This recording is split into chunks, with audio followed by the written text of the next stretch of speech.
Hello, hello. Hey, can you see me now? Yes, All right. What's going on? I've just another wonderful day in paradise, as they say. All right. Well, welcome to the program. How are you doing tonight? I'm doing fantastic. All right. Well, listen. What we're going to be talking about UFOs tonight, and um, the desk reference book. How many facts does it take to fill a reference book? 430 pages worth. Wow. Well, Okay. we had 167,632 UFO reports from 2001 through 2020. How many? 167,632 UFO sighting reports. Now, do you go by Cheryl or Miss Costa? Cheryl Costa is fine. Okay. Uh, so, how do you collect so many facts? Well, I utilized the databases of the Mutual UFO Network, or MUFON. I also utilized the data collected by the National UFO Reporting Center and pulled from their archives. And basically, the National UFO Reporting Center, or NUFORC, they were about 59%, and the MUFON records were about 42% of the data. Mm-hmm. Now, I did pull up, looking at, I think it was from Amazon, they let you read some of your book. And Yes, I did pull up the stats here, and I see that, is it okay to show stats? sure. All right, Cheryl, hang on for a second here. I got the one that I want to bring up here is, let me get this going here. Uh-oh, I got the spinning wheel here. Uh-oh, I got a lockup. Hang on. Uh-oh. Can you hear me? Yes, I can. Wow, I had a lockup there. I have no idea what caused that. All right, let me get back to it because I've got a graphic here that I want to bring up, and this has to do with Indiana. So let me get out of the way, and I'll take you out of the picture.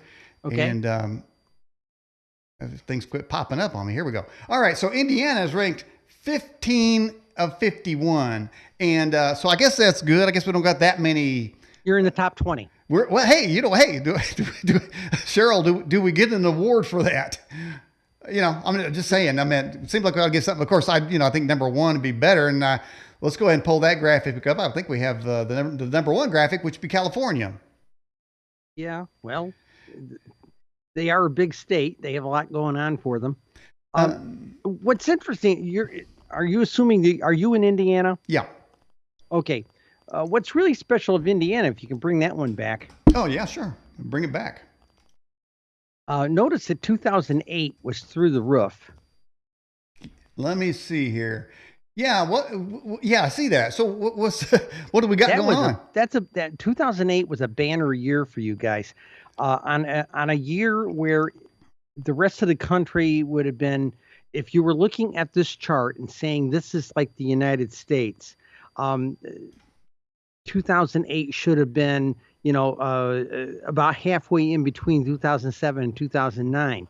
But Indiana had a banner year that year. They had what I'm going to call a couple of very oddball day events. One of them. Oh, let me explain something to the audience Yeah, first. go ahead. Notice I've got the averages up across the top there. Okay, Yeah. and Indiana averages maybe almost 200 a year, maybe 16 a month, three maybe four a week, that type of thing. Yeah. Okay. Um, one particular day, April 16th, 2008, I noticed this because of a particular type of forensics work that I do with the data, that on April 16th, 2008, there were 60 UFO sightings nationally. Now, normally the national average is about 23 per day, but that particular day, there were 60 per day for Oh, that day. And when I did a deeper search, I found out that 25 of those, the rest of them were like onesie twosies spread across a whole bunch of different states. okay. But Indiana had 25. And when I dug down deeper, they were concentrated down to two counties and the municipalities within those two counties. So there was a really interesting one-day flap where Indiana, instead of having three a week and half a sighting a day, had 25 in one day, which is a huge deal. Yeah. Um, Now, the other thing I noticed there, Cheryl, is that as I went through some of the stats, isn't almost the highest stats is for the capital city of that state. For instance, I know when you talk about counties, Marion County in Indiana, list number 1, which is the seat of government here. Right. Well, okay. Here's the deal. A lot of people knee jerk on that and say, oh, population's the big deal. Okay, that's the big driver. We found out in our research that there are 5 drivers and there are 5 influencers that massage what kind of sightings will be logged. Population is one driver. The other major drivers are temperate weather. Okay, temperate weather. Indiana, you're sort of in what I'm going to call the temperate weather zone. Yeah, it is. The leisure time is another big deal. People have got to be outside to see the stuff. All right. Okay. Hours of darkness is a predominant factor, like 67 to 75% happen in hours of darkness. And then the other major driver is observer access to broadband. Okay. Rural areas typically don't have as many sighting reports. That doesn't mean they don't have sightings. They just don't have as many sighting reports because people don't have easy access to the internet to be able to report them. All right. Well, there are a lot of reports, and as you've collected these numbers, does it seem to fluctuate from year to year, or are we seeing an increase? All right. Well, okay. Let's go back a little bit. When we published our 2017 book, we did 2001 through 2015. And a lot of people came to us and said, hey, why didn't you go back 40 years? Okay. Yeah. And so with this book, one of the things I did was I knew the numbers would be dismal. Okay. And there's a lot of people that seem to think that the era between like 1960 and 2000 is like this golden era of UFOs. And actually they weren't. The average sightings per year, 1960 to 2000, were somewhere between 100 and 600 sightings for the year. Okay. When we get to 2001, suddenly we're up like 4,000 sightings for the year. So that was when broadband, in the late 90s, early 2000 timeframe, broadband was becoming proliferated in major cities and their suburbs. And so the ease of being able to get off dial-up and get onto the broadband of the internet was a big deal. Well, yeah, okay, so there is that. Now, when people talk about 40 years, I think they're probably referencing 47, out there to Roswell. Well, that's 70 years, so close enough on that one. But I mean, that seems to be a point in time where, I mean, certainly a lot of books are written because of that. But a lot of people's knowledge basically starts there at the Roswell incident. But lately here, Cheryl, there's been what seems to be more sort of trickling out of revelations by the military. Is this going hand in hand with the sightings? Well, it's going hand in hand with the military sightings for the last 20 years. Of course, that report they did a week or so ago said they had like 140 of them. And the problem is something's changed. Okay, up until now, especially since 1968 when they tried to shut all this stuff off with the Condon report, there was this whole flavor of just dismiss them. It's smoke, it's mirrors, it's fictitious, it's delusional people, that type of thing. And over the past couple of years, that mood has changed. They're not using the same excuses now, which is a big deal. That little preliminary report that was released, it used the word threat. It used the issue of national security several times. But in 1968, Dr. Condon said, oh, these things are not a threat to national security, and there's nothing to be learned by studying them. And the problem is that we've lost 50 years here to study them and have academics study them and things like that. Now, I know is it mainly when you talk about the reference desk reference book, are you mainly talking about just UFO sightings, or is there anything in there about abductions or encounters of third or fourth kind? No, actually not. Neither database, the experiencers, the people who get touched, they don't report those events to these public sites. as a rule. Mhm. There are other places they sort of report them, but there's not to my knowledge, there's not a national database for experiencers, and I wish there was Why because don't why I, don't you I Cheryl? Why don't you start one? well, I don't do that. I'm just an analyst, and and I'm an old lady, and I'm just that kind of thing would take a lot of work. well, old ladies can still get work done. We got old ladies watch this program every week, so man, don't throw your life away just yet. It ain't over till it's over. No, a lot of people say to me, ask me if I'm going to do a 5-year update. I'll be 75 years old if I do the 5-year update for what we just did. We've got a 20-year sample. Even by major scientific standards, a 20-year sample of data is a big deal, and we're still gleaning material out of it. Mm-hmm. Yeah. I just printed out a chart today, and I quite literally couldn't do it 3-4 days ago, but I managed to do it today. I plotted out a chart of every zip code in the United States where a UFO sighting had been reported. And plotted it out the other day, about a week ago, by counties, every county. The United States, a lot of people say, well, there can't be that many UFO sightings, because they haven't been hearing about them because the press stopped talking about them in 1968. This was always supposed to be, there's nothing here. How was it put back then? Nothing to see here kind of thing, and nothing to be learned by seeing them or reporting them or studying them. So newspapers stopped reporting them after 1968 for the most part.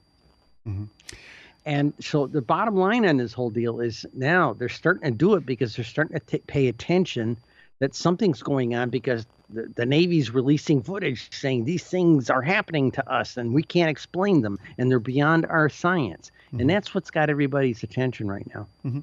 Okay. Well, for the folks viewing the program, they've been sending in questions. So let's get a couple for you there, Cheryl. Sure. Baby Wolf from the UK says, have you ever seen a UFO yourself or been abducted? Okay. The one part I can talk to, the other part's a deeply personal question, and I refuse to answer it. Have I seen UFOs? I've seen a lot of them, and some of them I reported over the years, and some of them I did not. My first one was when I was about 12 years old. It was a sphere UFO. My mother pointed it out to me, and we talked about it. We had a mother-child kind of conversation about it. Over the years, I've seen a variety of different things. I think the thing, I started writing a newspaper column back in 2013 about UFOs. I wrote it for 7 years for a Syracuse, New York newspaper. And it was a weekly column. And it was very sane. We did it with a tone of reporting UFOs, much like people report a car accident or a fire down the street. But the thing was, what pushed me over the edge was a sighting I had in June of 2012. I was working for a different newspaper in town, and I had just come home at 3 o'clock and about 3:30 in the morning. And every night when I parked the car, I used to stand in the driveway and look at the Big Dipper. Okay. And suddenly, that particular night, I was sitting there looking at the sky, and I started hearing this humming sound, kind of a boo, boo, boo, boo kind of thing. And I started seeing the stars were starting to get blotted out. Okay. And the Classic. triangle craft that passed overhead gently, and I'm going to say gently, it seemed like it was only moving about 40 miles an hour. It was at least a football field long, 2, maybe 3 stories deep. It was huge. And it just was gently moving, flying over, tilting off, going towards the northwest. And that rattled me, because everything else I'd seen before had been at a distance type of thing. And I saw something strange with its activity or something.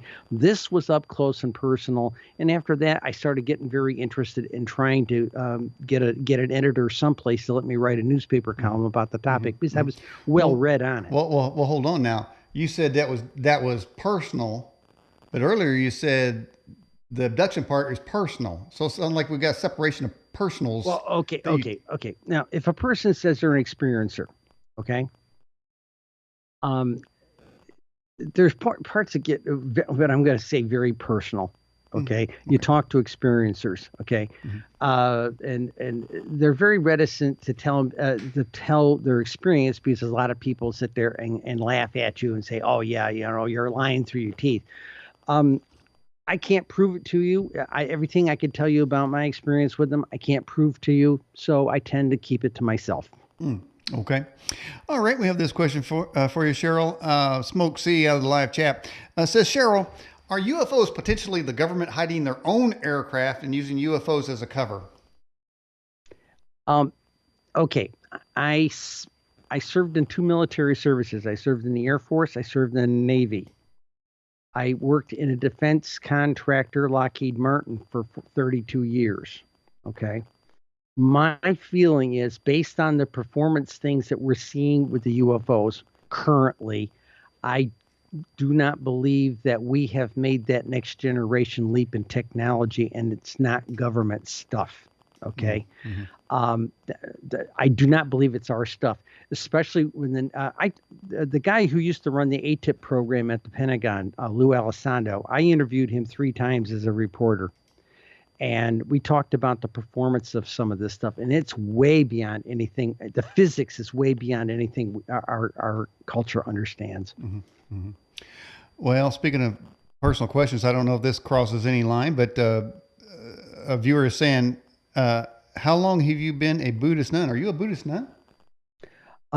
These days, I'm actually considered a Buddhist yogi. Oh, a yogi. I'm ordained. Yogi. I lived 7 years in a Buddhist monastery. I lived 7 years in a Buddhist monastery, and it was at a very, very special point in my life, in my late 40s, early 50s, and it was what was needed at the time.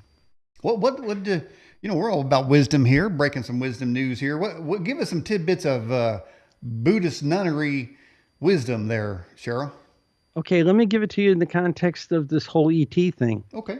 We are connected to every living thing, everywhere, every when. Okay. Every place, everywhere, every when, across all time, across all space. We are all part of one consciousness. And one of the messages that seemed to come back from the other experiencers, if you talk to them, and I've had the opportunity to talk to about over 100 of them, and the other experiencers, the flavor is that one, ET says take care of your planet, point one. Okay. Point two, they're saying it's all about oneness. We are connected. We are all part of the same essence, spiritual essence, the divine essence. Well, John Lennon tried to say that, and they shot him for it. Yeah. So I'd be careful on that one there. But and I do like how you added and when, at the end there. I got that. That's pretty cool there. You're talking about the possibility of time travel, really, what you're talking about. But that's Buddhist nunnery wisdom right there for you. Any more tidbits you learned for us? Okay. This. Oh, wait. How many lives have you had? How many lives have I had? Don't Buddhists believe in multiple lives, reincarnation? Yes. I always believed in reincarnation. I was visiting a temple one day with a friend, and there was a visiting Buddhist Lama came to town, and he was walking through the crowd, and he walked up to me and shook hands with me, would not let go of my hand, got up in my face and said, "I know you." That's a big deal with the Tibetan Buddhists.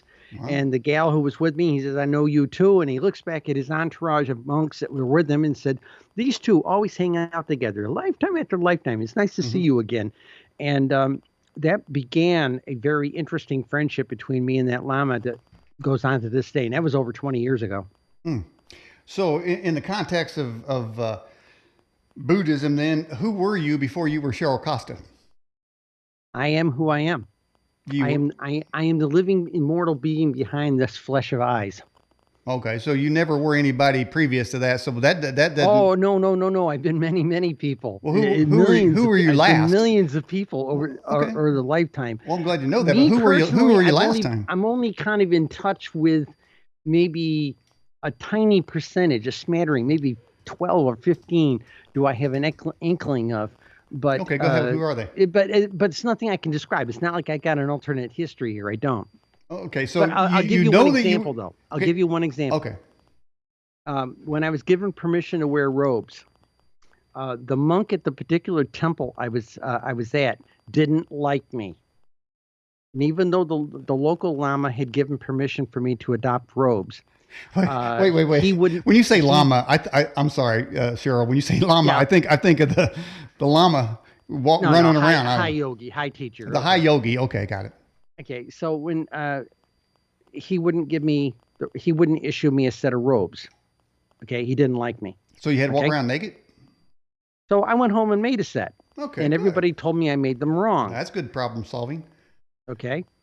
I knew how to I know how to sew, so I made a set, and everybody told me I made them wrong. And next time the yogi teacher who picked me out of the crowd came to town, he looked at him and he said, okay, old world cut. How'd you know how to do that? Okay, so some kind of previous memory was there that aided me in doing what I did. Okay. So really, you can't definitively say who you were before you were Cheryl Costa, but you're saying that you were a lot of people, but we all have been. We all have been. Okay. We all have been. Okay. And then you're going to be a lot of different people like in the future. So you're going to live forever type of thing. Now, are you, because I'm always interested in Buddhism in many ways, because it's just so unique of a philosophy. So they come back and they rotate in and out. Well, okay. The idea is not to keep reincarnating. The idea is that reincarnating, actually, this is kind of a prison. This is a trap. To keep us entertained. And it is better to become enlightened and see it for the baloney that it is. Mm-hmm. This reality is crap. And once you really get to a certain level, you see through it all. That's what Buddha did. He awakened to it, and other people over the centuries since Buddha have awakened to it and have ascended and don't reincarnate anymore. Now, see, I've probably been a Westerner. I probably have a skewed view of the Buddha.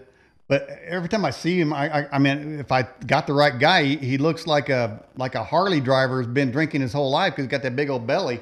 No. That's Mitriana Buddha. That's a particular Buddha from long since the original Buddha of Gautama Buddha. There have been many Buddhas over the years, but Mitriana Buddha is the fat little guy, with the big tummy. The original Buddha was a prince. Who renounced his princehood and went out and became enlightened. Wow. Well, I mean, what does it take to get enlightened? A lot of work. A lot of people think you just sit down and meditate one day, and you don't. I mean, I did it in a monastery for 7 years, and let's say since '96. And while I meditate every day, even now as a layperson again,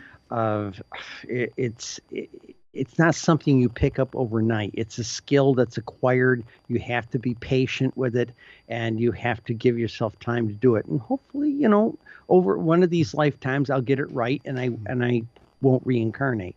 No offense, but there was actually a song years ago called, I think it was called "Oh Buddha." It was by the Imperials, and it goes, I had just pulled up the lyrics. It goes, "Oh Buddha was a man, and I'm sure he meant well, but I pray for his disciples lest they wind up in hell." Now, that was actually a song from the 80s talking about the Buddha, man. So I don't know. He probably don't even know he got a song written about him. All right, let's get to another question for you there, Sure. Cheryl. Smoke C says, have aliens, because I guess we're talking about religions, I guess. But I know you're not talking about religions. We're probably talking about spirituality. Smoke C says, do aliens have religions like humans do? I have no idea, but judging from what the other experiencers have told me, wait a minute, there's some proof on this. A couple of years ago, a book was published called Beyond UFOs, and it was published by the Dr. Edgar Mitchell Foundation. Yeah, and we had him on the show. They had sampled like 4,500 experiencers through a set of questionnaires over about 4 years. And one of the most common things that came across was people who were, some people were hellfire and brimstone Bible thumpers. They got abducted. They came back. They're spiritual. Wow. People who were agnostic, didn't believe in anything, got abducted, came back and were spiritual. We got a euphemism to got to insert right here. So the religious people, they didn't hit the alien in the head with the Bible, because isn't that a euphemism? They get hit in the head with the Bible. So they didn't hit that big ass nasty ass alien, bug-eyed reptilian. I mean, I would have done it, okay, but maybe they didn't. there's more involved there. I think the reality of things gets explained to the people who are experiencers.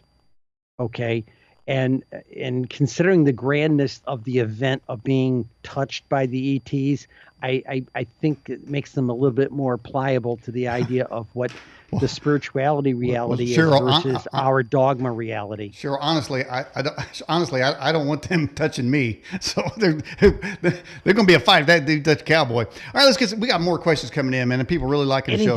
Anything. Go ahead. Okay, good. Glad. This is from Missouri. Unrelated, maybe related. Says, Cheryl, what's your opinion on federalizing marijuana laws? Okay, personally, I've never been I've never been a fan of the product itself, but the bottom line is I think it's long overdue that it should be decriminalized, and it should be the federal government needs to get out of it. The reason they got into it in the first place was ridiculous. They just wanted to pay the guys who broke up the rum runners, those kind of guys. They had to keep them employed, and that was about all it was. And I know this for a fact because I come from a family of bootleggers. So Wow. We have an occasional lockup. I don't know if our feeds, what's happening there. But speaking of that, am I breaking up to you? No, it's a little grainy, but it seems like it's just maybe a little slower connection. It's all right. We're going good. Hey, so speaking of that, there's a Olympic athlete that just got banned because they tested cannabis in her system. Now, I don't know. Cannabis isn't known as a performance enhancement drug. It's more like making stupid, because everybody I know smokes it kind of got that look, and so I don't. But they banned her. I think Americans probably don't think that she should have got banned. But hey, we got time. We got another insert here. This is verse 2 of Old Buddha. It says, and I'm sure that old Muhammad thought he knew the way, but it won't be Hare Krishna we stand before in the judgment day. That was verse 2 of Old Buddha. All right, let's get to another question. This is from Australia. So Cheryl, how can the shadow government give us full disclosure when they can't admit the breakaway civilization territories created by Hitler and the Nazis? What's going on in Antarctica and Argentina? While I'm read on the topic matter, I'm not an expert on it, and I really there's not much to say. If the shadow government knows about this breakaway civilization, well, okay, they know about it. I can't prove or disprove it. That's not an area of my study. And you said, how many pages you say were in that book? 430. Wow. That is a lot of stats. Now, surely, have you drawn any major conclusions from these studies?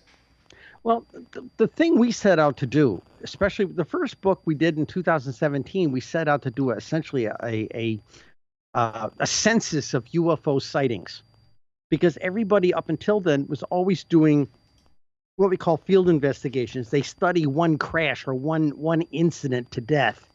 And we looked at it from a different perspective. We, instead of studying one single ant on the ground, we decided to study the anthill and look at the bigger data and try to measure the phenomena of sitting there trying to figure out how fast they go or where they came from. We wanted to measure the things we know we can measure based on the sighting data that was available. We've extrapolated a lot of information. All right, let's get to another question for Cheryl Costa. It says, have you ever channeled any aliens, and can you speak to it? Yeah, I can. I can talk to it. Okay, me personally, because my family runs. How do I want to say this? We have a clairvoyant string down my family, and I got it. So did I channel aliens? Yeah, back around 1994, there was some very controlled sessions that I did under laboratory conditions with some PhDs down in the Washington, D.C. area, not government types. And they recorded them, and I would have had to have 12 PhDs to answer the questions that the channeled entity did. I barely remember it, and I don't have access to the videotapes. All right, last verse of old Buddha, and you're probably saying, thank God, says, well, I don't hate anybody, so please don't take me wrong. But there really is a message in this simple song. You see, there's only one way, Jesus, if eternal life is your goal, and meditation of the mind, it won't save your soul. And that is the last verse of Old Buddha. Now, time for another question. This is from our moderator, Jade. It says, Cheryl, overall, are there more aerial or underwater alien craft sightings? Okay, I'm going to say there's more aerial because people don't generally report USO, the underwater ones. They don't generally report them to the database.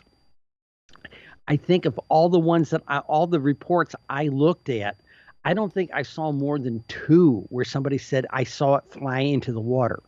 Okay. And that's of the 167,000 that I've got. I don't think I saw more than 2 or 3 tops. Okay. Viveka from the live chat says, have you ever had any children? Do they believe like you believe about UFOs? Do you teach your children about UFOs? I was born sterile, so I don't have any children. Okay. All right, let's get to this question here. It says, is your abduction, well, I guess they're kind of going back to earlier questions. It says, have you been abducted? But it says, can you describe your personal experience during the abduction? Okay. 5 years old. Little bulbous headed guys with big almond eyes, about as big as me. Oh. Okay. Dragging me into a space. Okay. A portal, a door, or something like this. Had this happen several times. And my mother found me out of my pajamas several different times in the morning. I can't explain more than that to you. And I've had many periods of lost time over the years, even into adulthood.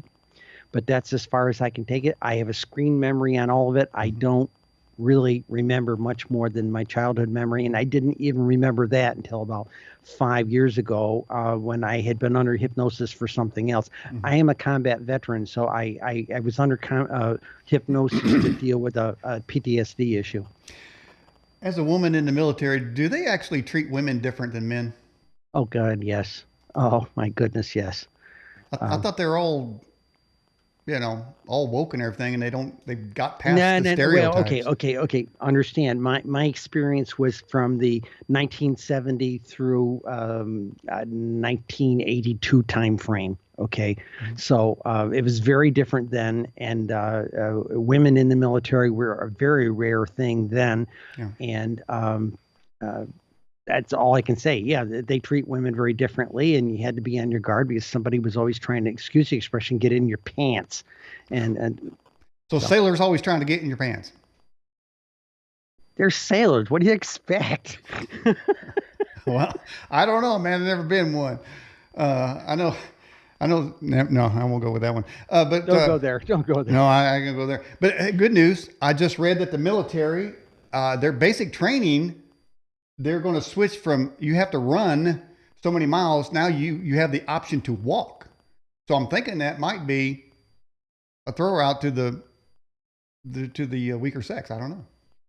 Physically weaker, that is. I don't know what the reasoning is for that. I really don't. Okay. All I know is that when I went to survival school, they loaded us in a C-130 someplace, took us out and dropped us out in West Texas, someplace in the middle of the desert, and said, anything you can find or scrape off the bottom of a stone is yours. Okay. Well, it's not a good sign when you wake up naked, like you're saying, as a child. But last week we had, we were talking about aliens and UFOs, and with people, her name was Catherine. Her aunt and uncle was Betty and Barney Hill.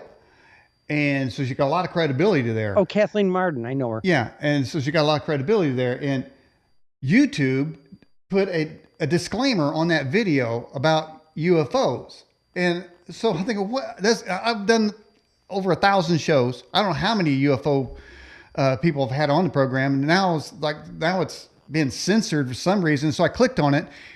It goes to Wikipedia. There was two links to it. One goes to Wikipedia. The other goes to COVID. And I don't even know it was mentioned during the show. Maybe it was. All of a sudden, I'm surprised they didn't delete the video for that.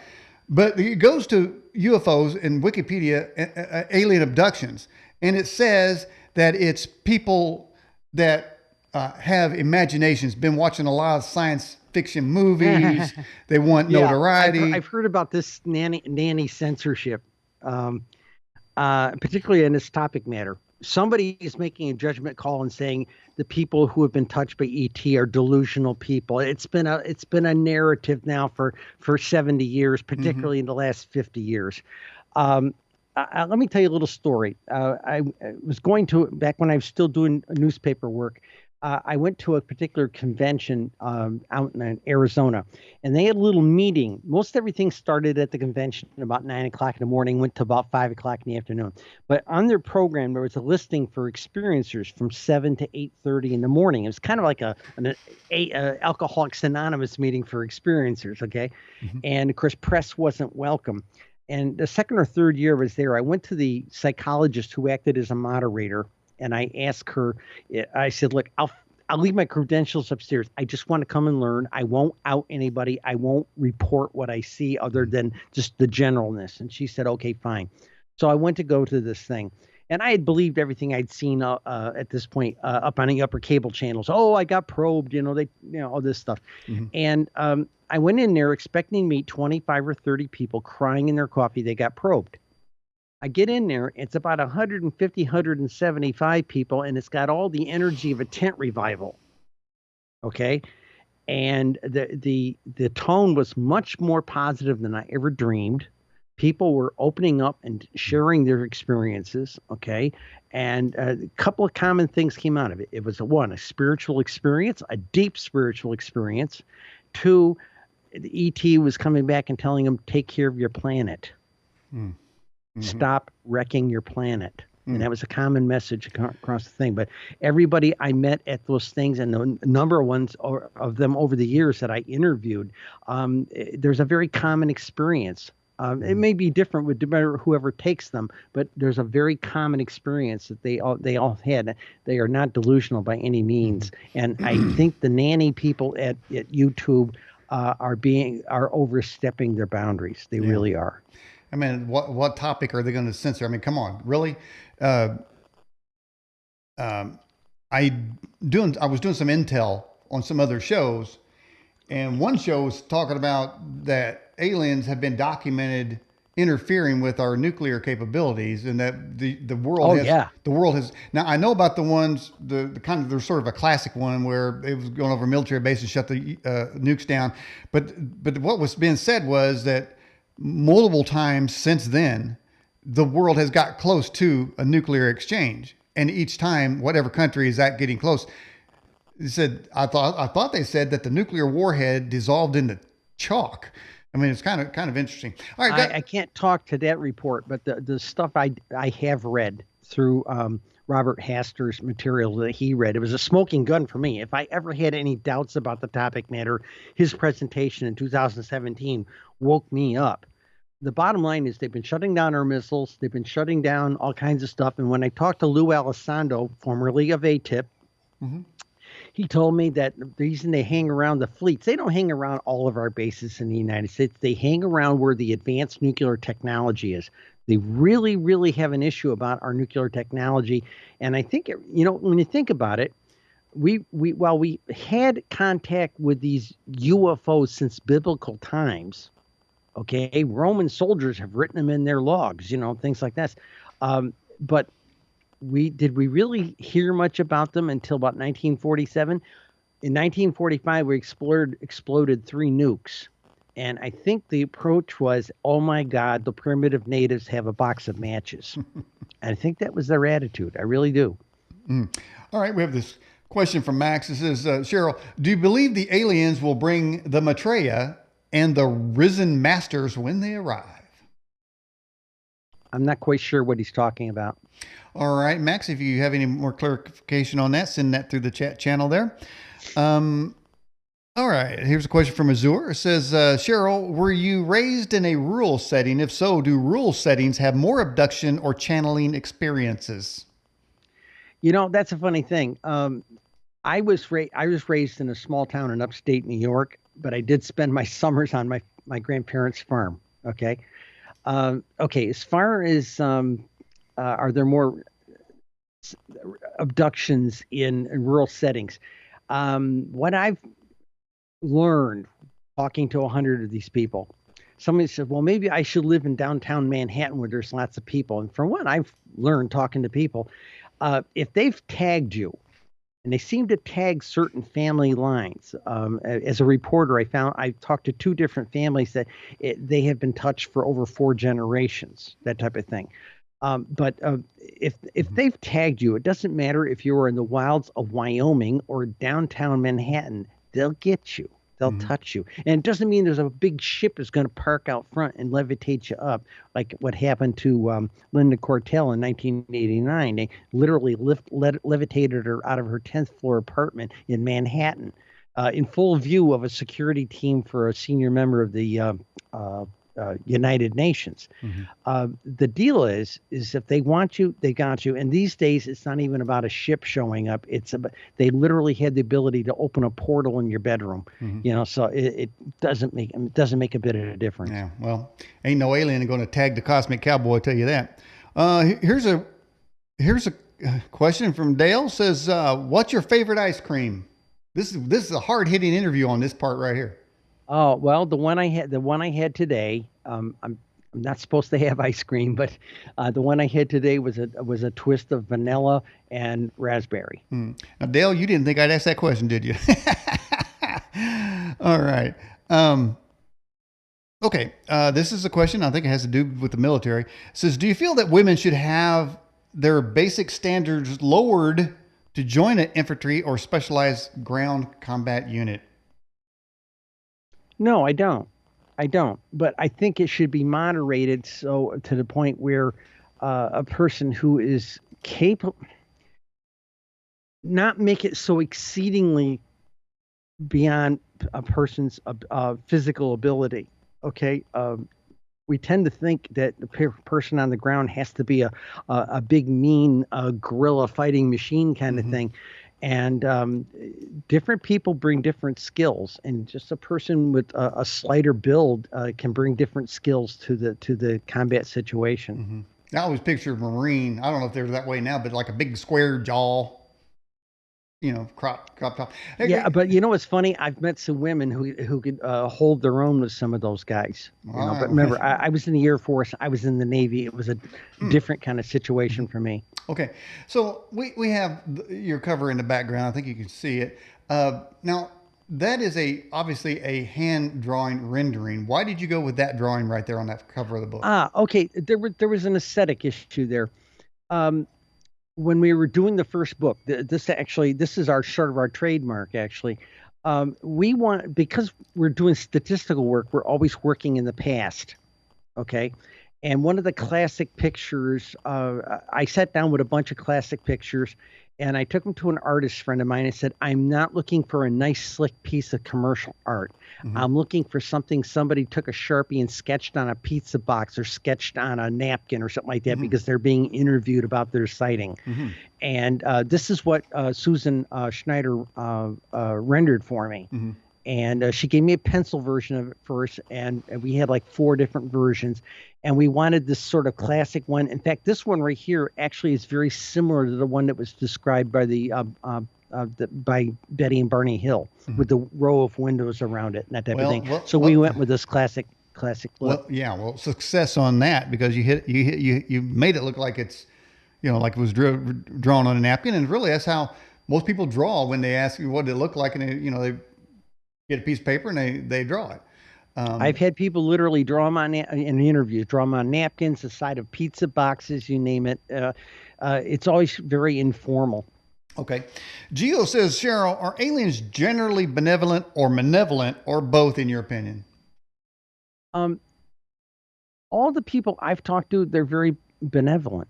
They're very kind. In fact, there's 2 medical doctors that I know in the UFO community that said that certain people, they've actually worked on them medically, but they made the procedures look like it was our technique. I know somebody who had something had what appeared to be arthroscopic surgery. And this doctor examined him and said, "Yeah, okay, where'd you get the arthroscopic surgery did?" And he says, "I didn't."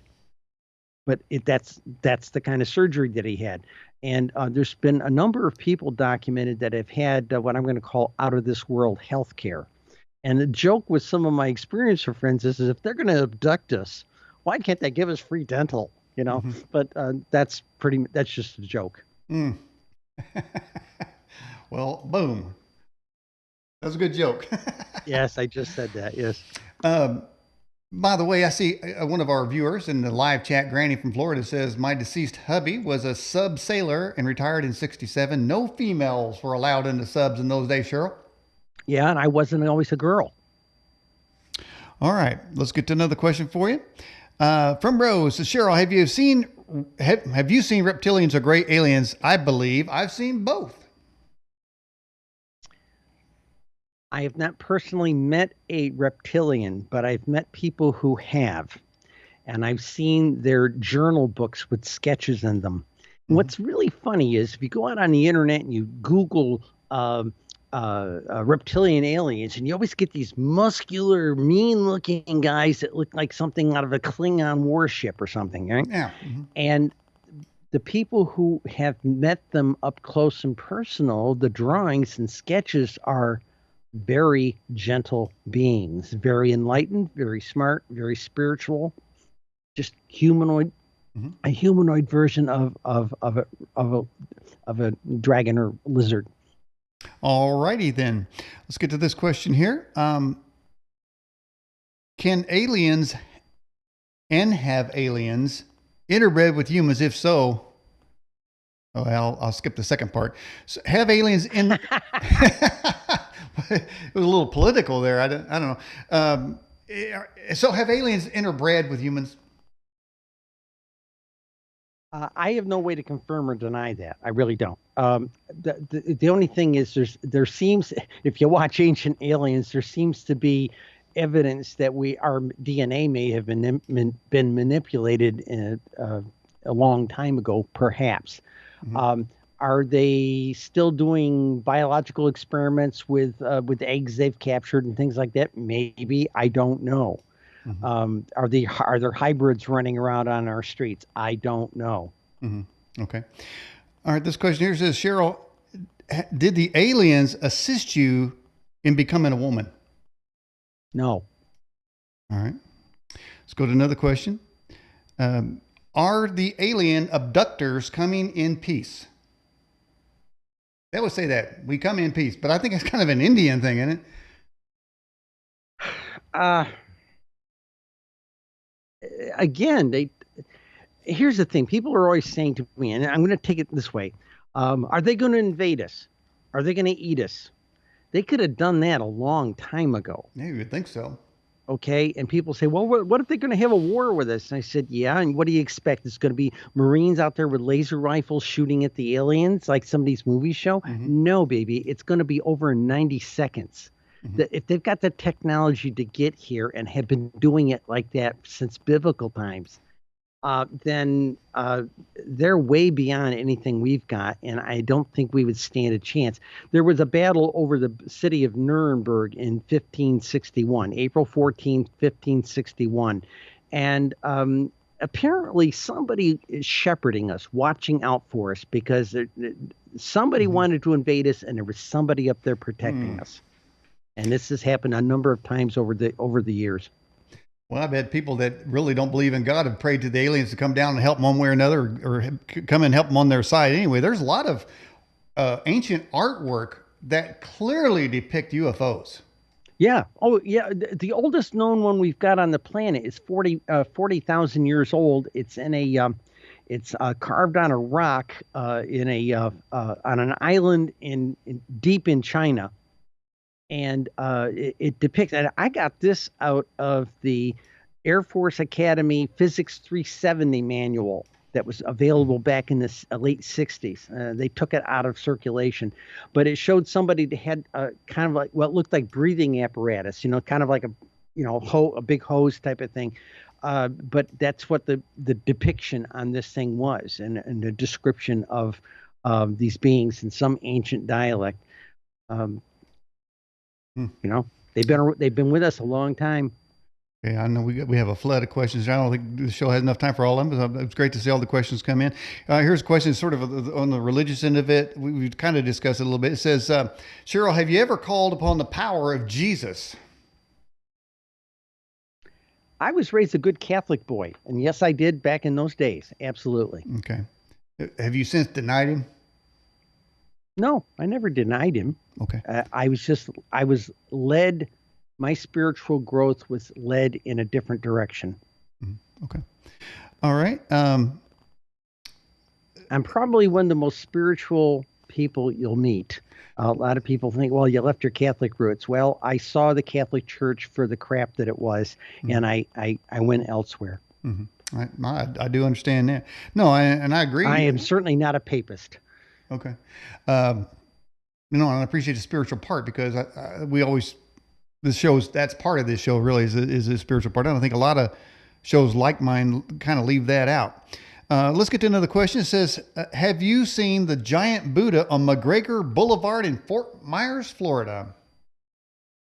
Boy, I haven't been to Fort Myers, Florida since 1975. If it was there then, I missed it. Okay. During abduction experiences, is one who's been abducted, are their memories altered? I'm sorry, could you repeat that, please? Sure. The question is, says, during an abduction experience, is the person who's been abducted, do they have their memories altered? Yeah, it's the term they use in abduction circles is called a screen memory. Okay. Mm-hmm. And the screen memory, a lot of people have a memory of a bird. Okay. And what's been determined is it seems that at least with the gray aliens, they have the ability to telepathically trigger one of our archetypes deep in our subconscious. Mm-hmm. And one of our archetypes is bird. Wow. Okay. And so a lot of people have this memory of, I remember a bird. I remember a bird in my bedroom, a big one. Okay. That type of thing. And that's a very common thing among abductees that have the screen memory type of thing. Speaking of birds, man, I saw this gigantic blue heron landing on my lake. And so I'm watching him. And if you ever seen these birds, they're like 4.5 feet tall. Where'd you go? What happened, Cheryl? The sun went down. Oh, okay. It got dark. It got dark in here. Oh, I thought the aliens abducted you, man. I didn't know what was going on. No. Normally I have an overhead light going, but right now I'm in the Thousand Islands and I'm looking across the St. Lawrence River at Canada, and the sun literally went down, and the lighting that I had here in the grand room of this cottage that I'm in, just it got dark. No. Sorry. Well, good, because I like to have good lighting on the guests so we can see. And sometimes we get some dark ones. We've had people in their cars and it's like at dusk and it gets darker and darker and then they turn the dome light on. So we've had a lot. I mean, do 1,000 interviews, you're going to get all kinds of different things. It's all part of the fun though, really. Okay, go ahead with the question. All right, let's get another question in. When an individual identifies themselves, well, I don't know if you want to answer this question. Let's just ask what you got. Short of my ATM pin, ask me anything. Okay. When an individual identifies themselves as the opposite gender, how does this is a good question. How does their soul inside themselves identify? That is a good question. Does the soul go to the gender of the transition? Or, let's look at it this way. The letter that my surgeon wrote for me after I went through the 5 years of therapy, hormones, surgery, all this stuff. We completed a gender transformation surgery to match her body to that of her soul.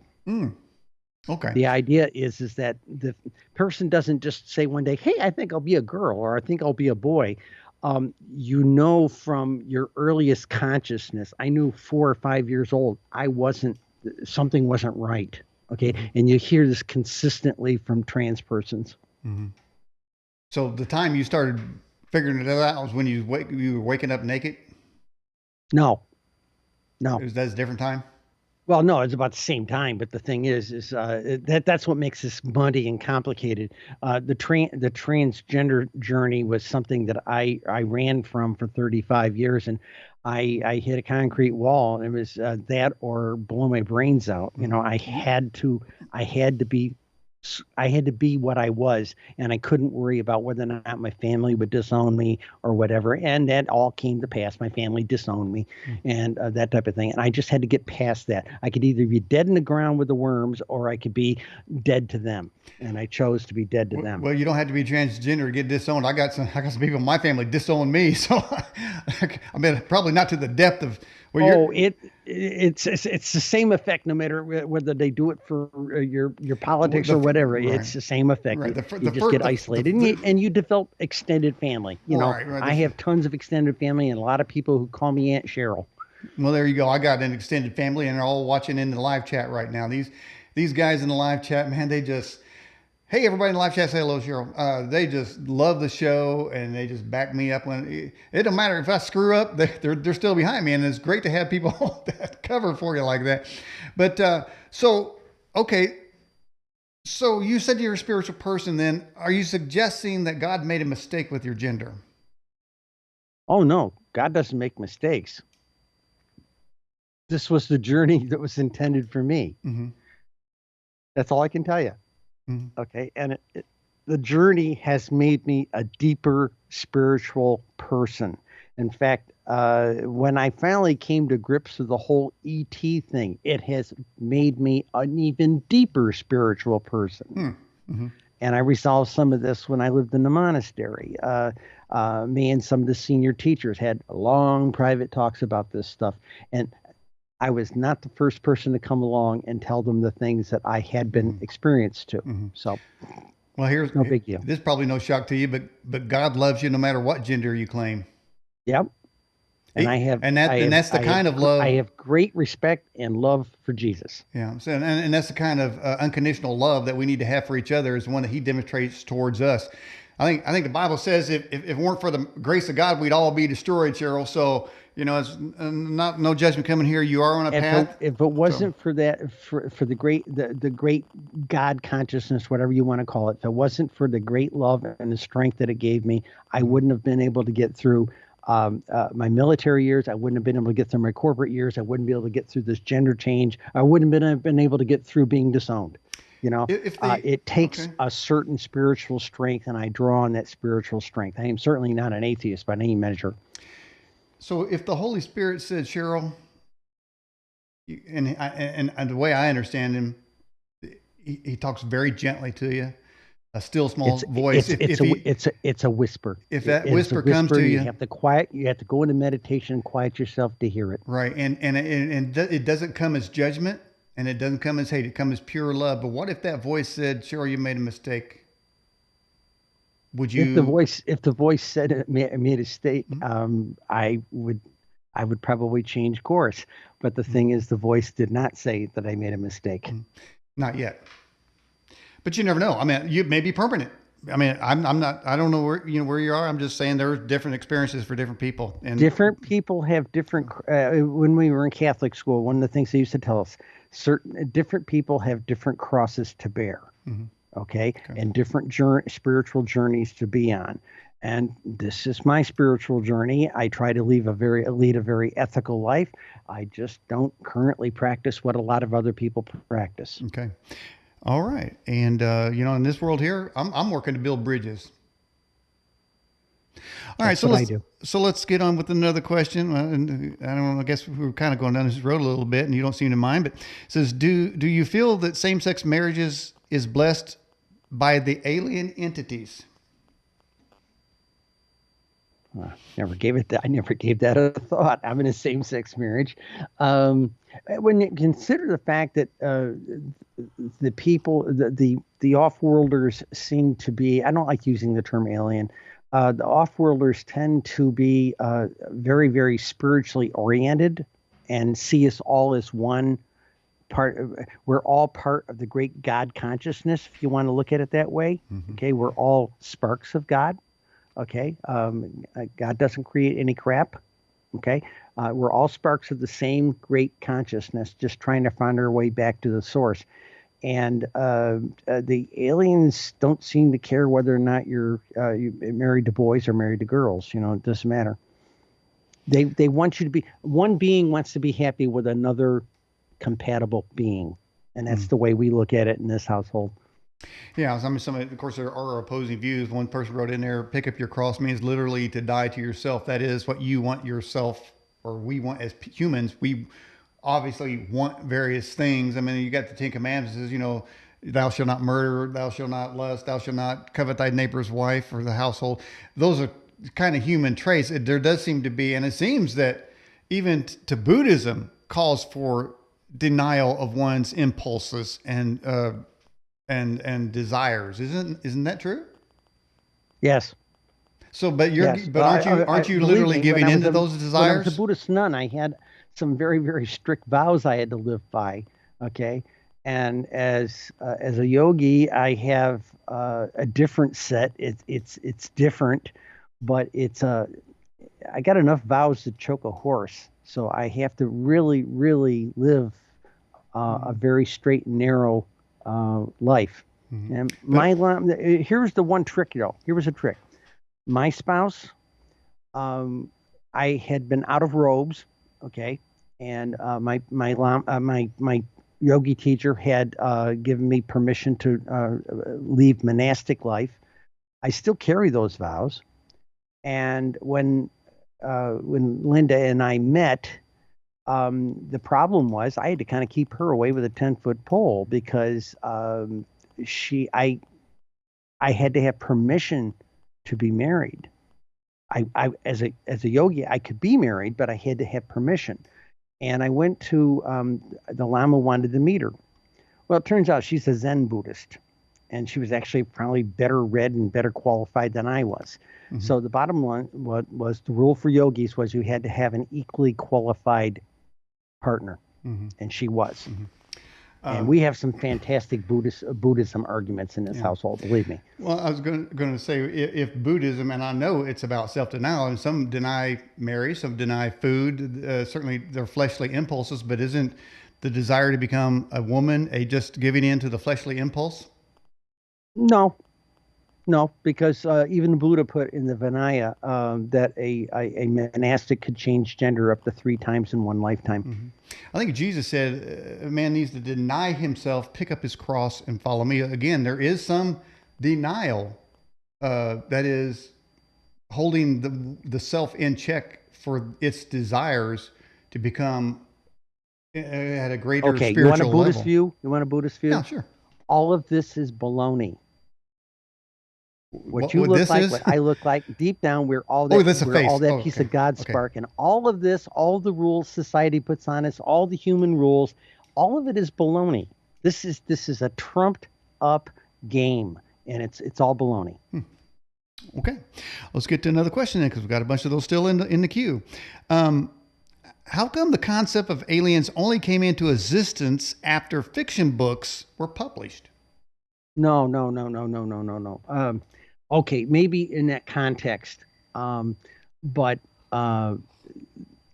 you got to remember until the 18th or 19th century, a lot of thought was controlled by we'll call it the Catholic Church, the Papist view, and they controlled a lot of thought until the Age of Enlightenment in the 1700s, and so being able to share things. Da Vinci shared things in his paintings, but they're hidden unless you know how to look at the painting. He was looking at some pretty wild stuff. Kind of like the Da Vinci Code mystery. No.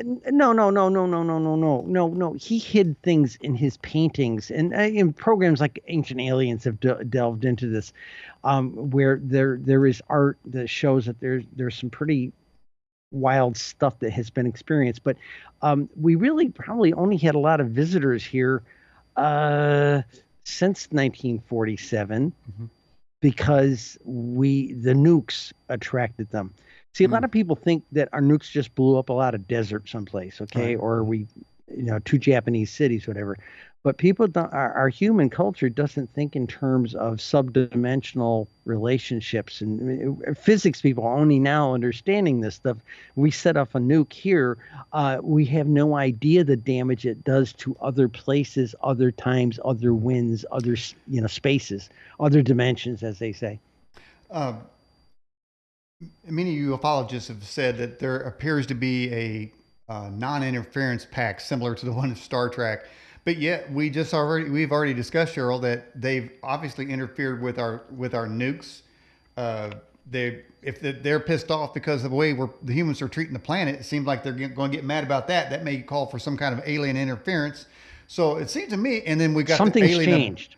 Well, then we got the alien abduction getting there by probe. I think we've hit that, that ecological tipping point that people have been talking about for a number of years. Mm-hmm. I think we have either hit it already or we're so very close to hitting it. And I think what has happened, this is just my own guess, ET has reached out and really made a nuisance of itself that we need to get a dialogue going and can't keep blowing off that there's this other intelligence here visiting us. Mm-hmm. And I personally believe that this is the tipping point. And they say, if you don't, probably told our government, if you don't tell your culture that we're here, we will. Mm-hmm. And I think that might be what it is. And remember, our government really people were asking me before that Pentagon report thing came out, and we're going to get more report data coming out, believe me. But they told me, well, the government knows all this stuff.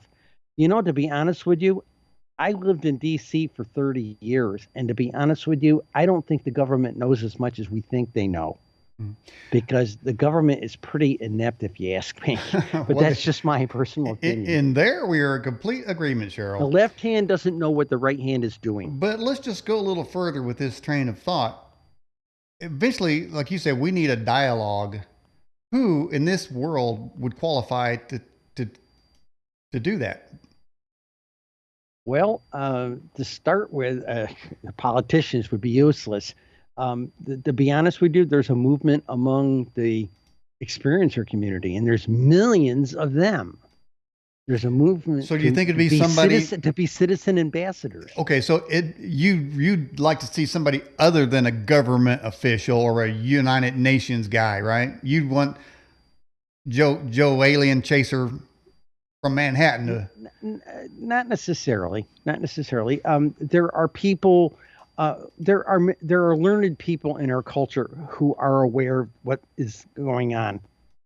And I think some of them might make very, very good emissaries for the interface. What about yourself? Yeah. You could talk to the aliens about the stats, man. Say, look, I know all the stats about you guys. That's the other question that came up recently, because if we end up having congressional hearings, Linda and I have generated the only statistical stats since Project Blue Book in 1968. Mm. So we are the only go-to people for this topic matter. Mm. And I've already been told, this is a strong possibility. And that is the reason we made this book pink. We made that book pink on the idea that if we end up in front of Congress, I wanted those congressmen, when they're leafing through our book, they have to hold up a pink book up there. I really would. That was our goal. Mm. Is Linda your wife? Yes. Okay. All right. Here's a question. It's a little bit political. But just so you know, of the two of us, I come from an analysis background, mm-hmm. And my degree degree is in arts and entertainment. I've got a bachelor's in entertainment writing and production. Linda's got all the science degrees. She's the real science nerd in the family. Mm-hmm. And when we decided to do these books, she held me to a very strict standard of how we were going to do this. She said, and she worked at the National Academy of Science. She was the head librarian at the Environmental Protection Agency for 15 years. Smart lady, and she holds a very, very tight rein on how we put this book together. She wouldn't let you take it easy. I couldn't go down the woo-woo rabbit hole with it. We were doing a scientific study, and by golly, that's what we did. Yeah, that's kind of a protective mode. Is she always been a woman? Oh, God, yes. Oh, God. Okay. Very nice woman. Okay. All right. Here's kind of looks like a political type of question, but maybe relevant. I don't know. It says, if you were in California, would you vote for Caitlyn Jenner as governor?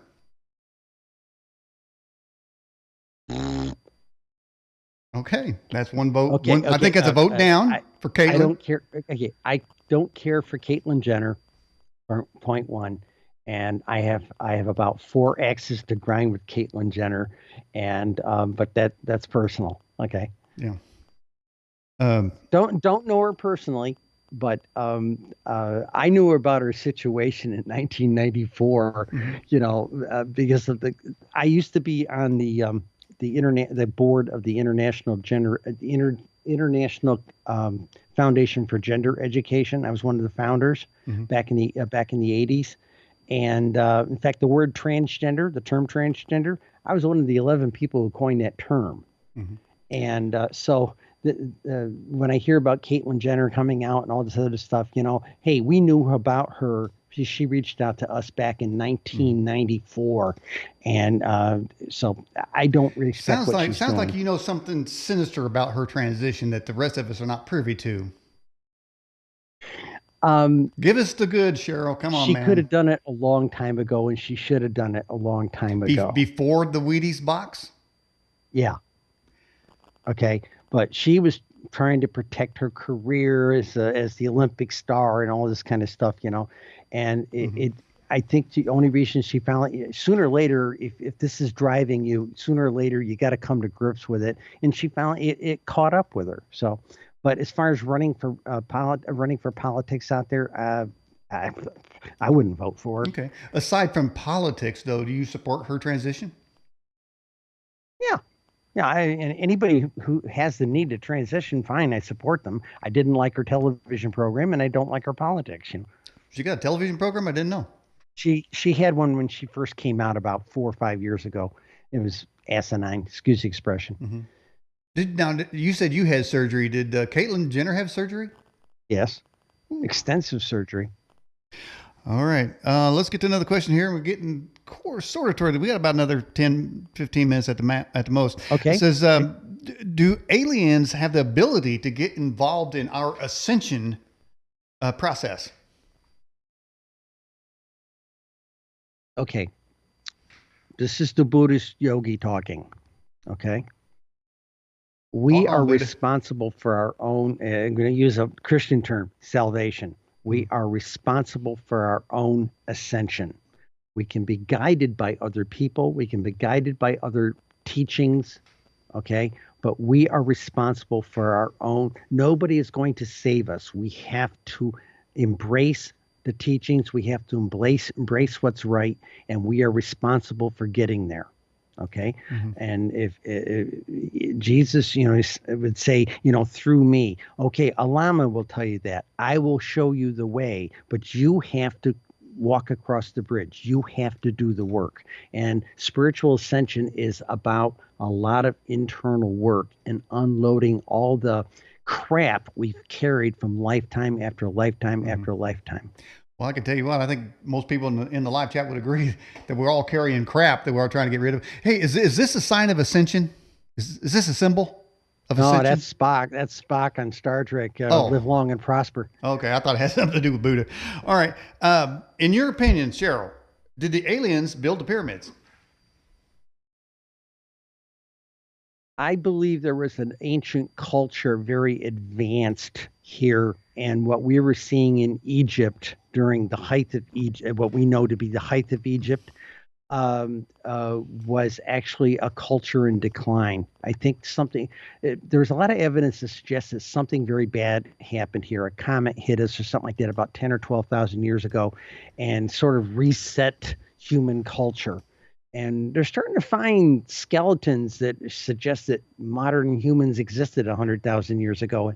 And this is starting to support that theory that there was an ancient culture here before what we think of as the modern culture. In the writing and assimilation of your book, you're getting the stats, as you call it, the UFO Sightings Desk Reference for a certain period.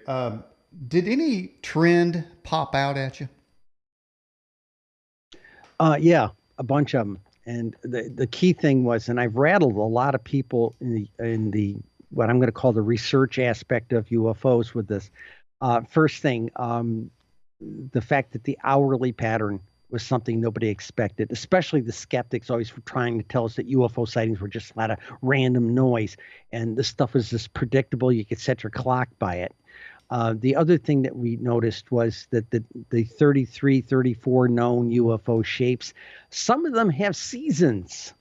Say Because what? we track them over years, we track them over months, we track them by hours and hours of the day, and this stuff was all pretty consistent, and that was the eye-opening thing for me when we did the first book. We looked at it and we said, if there was ever any doubt in my mind, the numbers don't lie, And in this book, it's even more solid a case.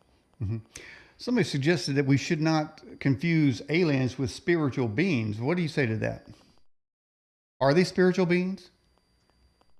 I believe some of the off-worlders are highly ascended spiritual beings. Not all of who, them. the Greys or one the guy, reptilians? one researcher told me a number of years ago, back in biblical times, they didn't need to come down in tin cans, did they? Okay, so yeah, I mean, there's beings at every level of spiritual growth.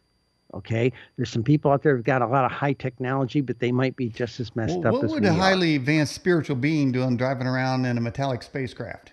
Seemed like he just float on in. I didn't say that the ones flying around in a spacecraft are highly advanced, spiritually advanced, But there are some that are much more advanced than we are spiritually. On the other hand, there are some that don't even need a spacecraft to be here. They've ascended in such a way they can be here if they want to be here just by thinking about it. Remember, we're all part of the same God consciousness. Everywhere, everywhen. Well, I mean that there may be some truth to that. The Bible says that God created everything and holds everything together by the power of His word. So there seems to be some connectedness there. All right, Viveka says, Cheryl, have you ever read the Bible, and does it ever talk about aliens? I'm not the real expert on that, but if you read Eric von Daniken's book *Chariot of the Gods*, he makes many references to biblical passages that make suggestions to off-worlders coming and visiting our culture. I'm not an expert on it. I read that when I was in high school. Mm-hmm. Mm-hmm.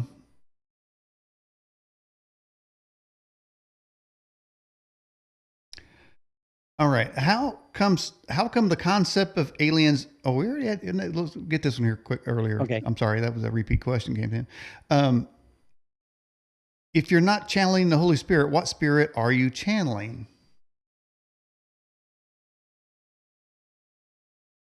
I'm going to use a modern. I'm going to use a mystical term. Okay. There's the greater self, which is the higher self. The higher self. That's the great God consciousness. Okay.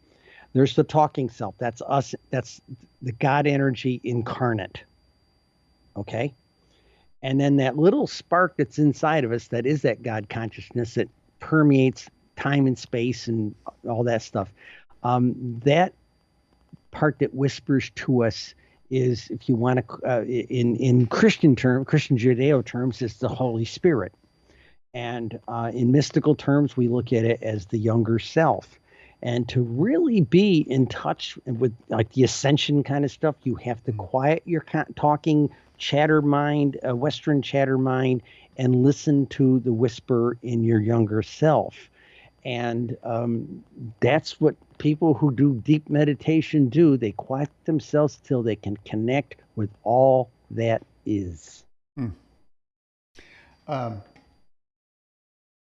the knowledge in the universe can be touched by quieting yourself to the point where all that is. And you can't do is say, hey, I'm going to meditate for 10 minutes today and touch all that is. No. It takes a lot of work. And like I said, that's the lot of work that people have to do to ascend. We have to get past this artificial chattering mind that we have. Yeah. The Bible says be still and know that I am God. So there is something about being still. Exactly. I wouldn't disagree with that. Yeah. So yeah. So I mean, and we're constantly being bombarded with messages, and people pulling us this way and that way, and trying to sell us stuff, and so it's difficult. It really is. Yes, it but is. it can be done. Yes. But our whole culture, if you want as they say, the devil's playground, our whole culture is set up to distract us and keep us busy. I mean, how many people look at their phone, 50 times or 100 times or 200 times a day? I mean, how many people sit there and bow their head to that little false god in our hand? Okay, think of it like that. And we're constantly being distracted, constantly being shown the wrong way. And I have students all the time come to me and say, what's the best thing? I says, give me 5 to 10 minutes of meditation every day, once a day or 3 times a day, and you'll get there. And, but it's too hard. Okay. I've had people almost get violent at me when I used to manage one of the monasteries. We would make them leave their cell phones in a basket outside of the meditation room. And I had people who were literally hostile, physically hostile at me. So we adapted a rule. Are you a medical practitioner, a doctor like that on call? Yes or no. Okay. Are you an EMT or a firefighting professional on call? Okay. We went through this little list. If you weren't any one of those things, we told you, lock the darn phone up in your car. And like I said, some people just got in the car and drove away. They weren't willing to come in. I used to have people come in and you'd sit there, they had their phone with them and they were sitting on a little meditation pillow and they had the phone stuck in the backside of their butt. And then the phone would go off, it'd buzz, and they're starting to struggle around over there in their meditation. It's already disrupted everyone else in the room, and they pull it out like they're trying to hatch an egg and pull out this darn phone. Okay. Hatch an egg. That's it funny. drove me crazy. Yeah. And so me and the senior monastics, we put a rule down. You can't take this stuff in there. And if you were on call, we set up a separate room for the meditation for the people who were on like an on-call situation and remember, we were in the Washington, D.C. suburbs. We had people who were literally part of the defense establishment, the White House staff, things like that, coming to our temple. So we had to make an accommodation for them. But generally, the rule to new people studying was, if you're going to learn to be quiet and you're going to learn to be close to Buddha or the great consciousness, whatever, you got to turn the darn phone off. Well, they need to put the phone down and pick up the best spiritual guidebook ever written, is known as the Bible. Cheryl Costa, appreciate you coming on the Edge broadcast. Any final thoughts for the audience out there? Well, if you want the book, go to Amazon. Look for Cheryl. Go to search for books. Spell Cheryl with a C, Costa with a C, and there's 2 books up there. There's a white one with that flying saucer on it. That's the one from 2017, and then the new book. It's pink. It's got the little white flying. There it is, right there. And that's the book to get. We really, really measured the phenomena. We've got more data in there probably than the government knows about it. And right. And we did it for all 50 states, right down to the county level. And guess what we're getting ready to do? What's that? There was too much material to put in that book. It would have been the size of 3 Oxford dictionaries had we put it all in there. So what we decided to do is we're going to produce 50 individual state books with just the specs for their own state, right down to the zip code that the UFOs have been seen in their area. And then we're going to probably do an analysis series just for the 30 shapes. So there's about 80 books coming over the next year. And then Linda and I are walking away from it. Okay, well, get some quiet time.